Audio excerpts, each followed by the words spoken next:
नमस्कार दोस्तों, उषा की आवाज चैनल में आप सभी का स्वागत है। हमारी आज की कहानी है हमारा धर्म और संस्कार यही कहते हैं। ये क्या है?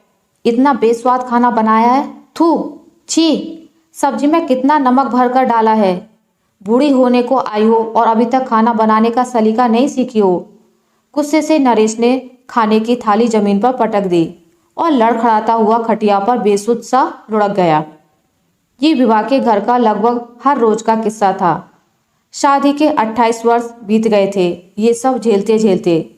विवाह ने चुपचाप फैला हुआ खाना समेटा और कमरे से बाहर आकर जमीन पर बिछी चटाई पर लेट गई। लेटे लेटे वो न जाने कब अतीत की यादों में खो गई। संपन्न परिवार की इकलौती लाडली बेटी विवाह ने भागकर शादी की थी नरेश से। आहत मायके वालों ने उससे सभी नाते तोड़ दिए थे। उस वक्त तो विवाह पर प्यार का खुमार चढ़ा था। वो अल्लड़ उम्र ही ऐसी थी। नरेश के आगे उसे कुछ दिखाई ही नहीं देता था। माँ बाप तो उसे अपने दुश्मन नजर आते थे।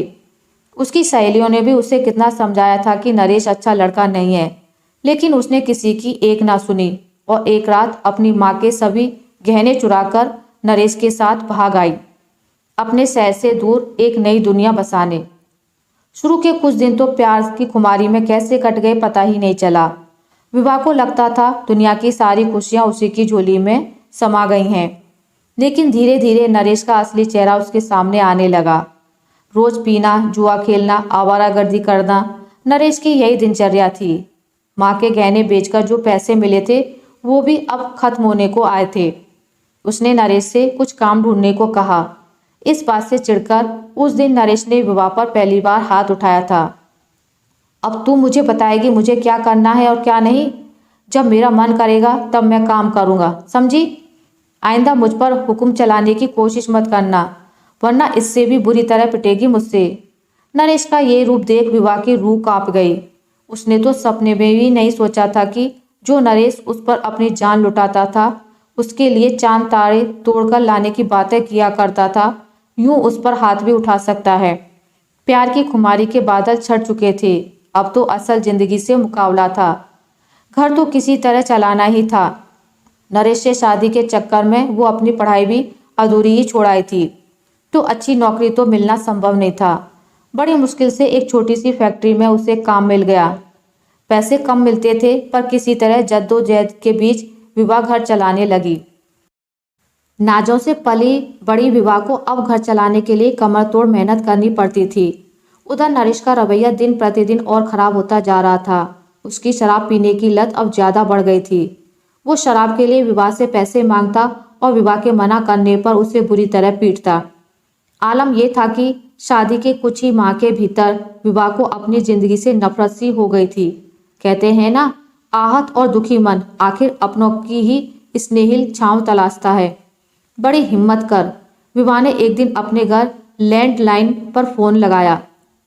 फोन उसके पिता ने उठाया। विवाह की आवाज सुनते ही वो बरस पड़े। तेरी हिम्मत कैसे हुई इधर फोन लगाने की, बेशरम? खबरदार जो दोबारा यहाँ फोन लगाया तो मर चुकी है तू हमारे लिए, समझी? कहकर फोन पटक दिया। जो पिता कभी उस पर अपनी जान लुटाते थे, उनसे ऐसे वचन सुनकर विवाह का दिल छलनी हो गया।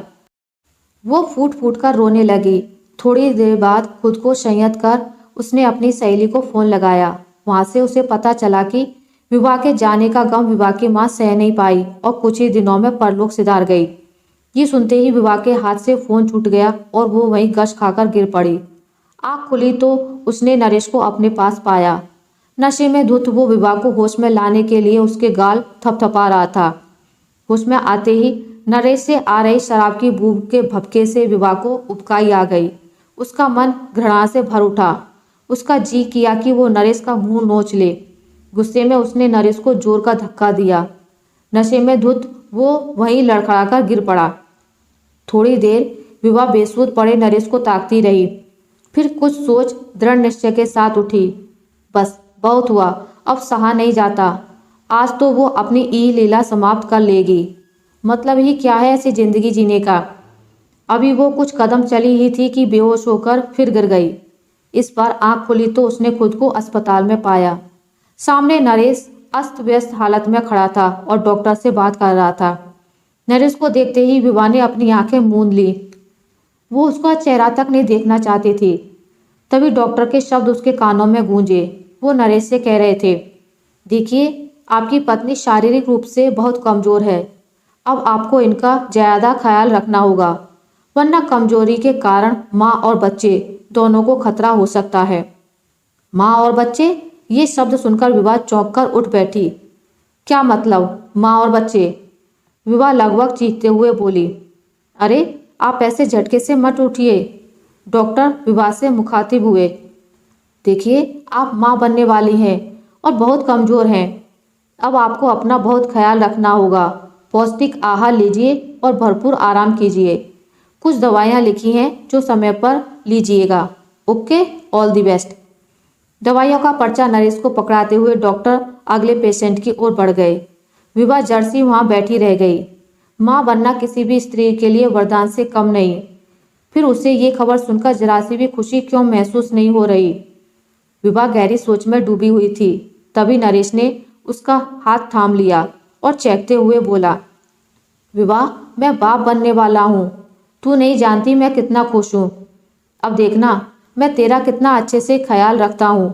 तेरी सब शिकायतें दूर कर दूंगा।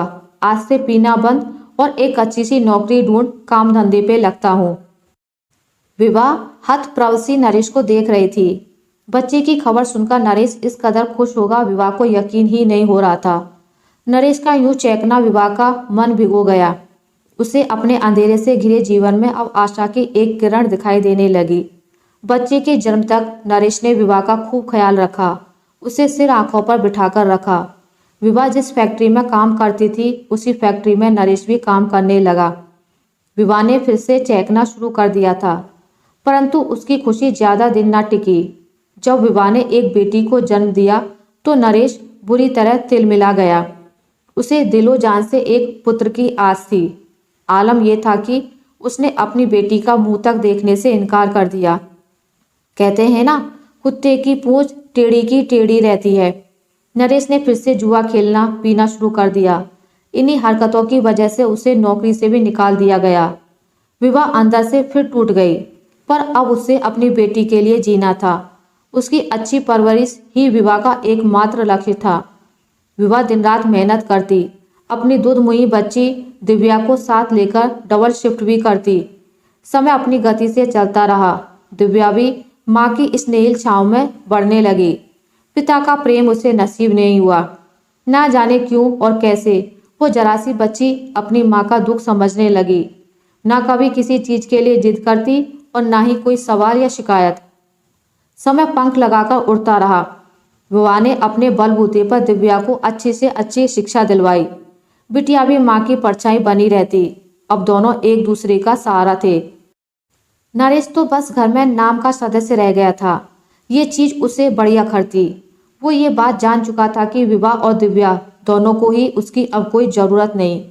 उसके रहने या रहने से, चीखने चिल्लाने से उन्हें अब कोई फर्क नहीं पड़ता। वो दोनों अब एक दूसरे के पूरक हैं। पहले तो वो विभा को कभी भी छोटी बात पर पीट दिया करता था। वो ऐसा कर अपना पौरुष का दंभ भरता, पर अब पीकर उसका शरीर बहुत कमजोर हो चुका था। हाथ उठाने की ताकत तो अब उसके शरीर में बची भी नहीं थी, पर बात बात पर पीकर कलेश करना उसकी दिनचर्या का एक हिस्सा बना रहा। उसी से वो अपनी बची कुची मर्दानगी झाड़ता।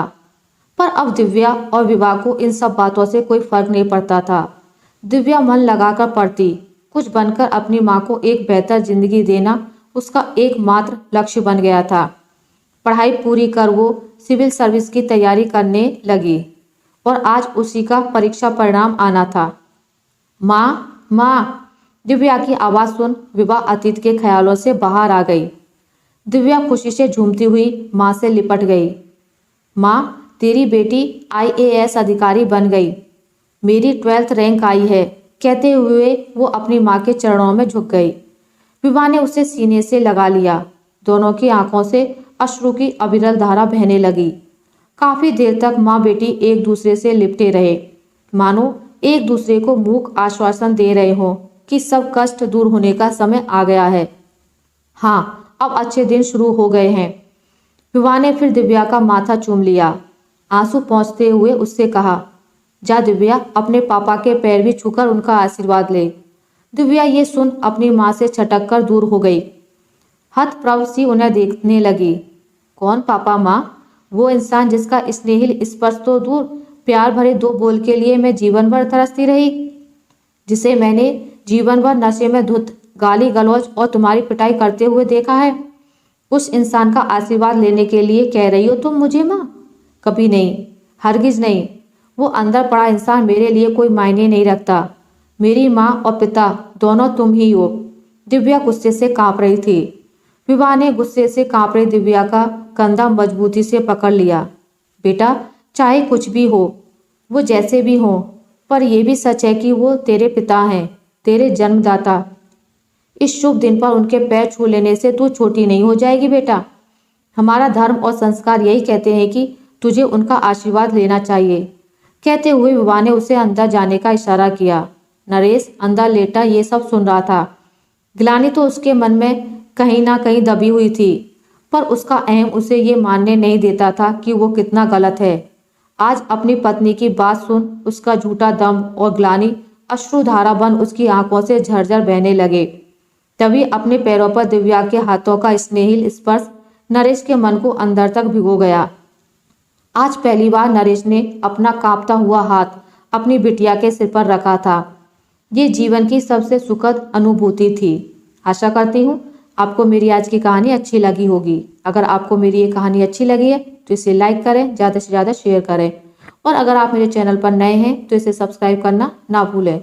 मिलते एक नई कहानी के साथ, तब तक के लिए नमस्कार।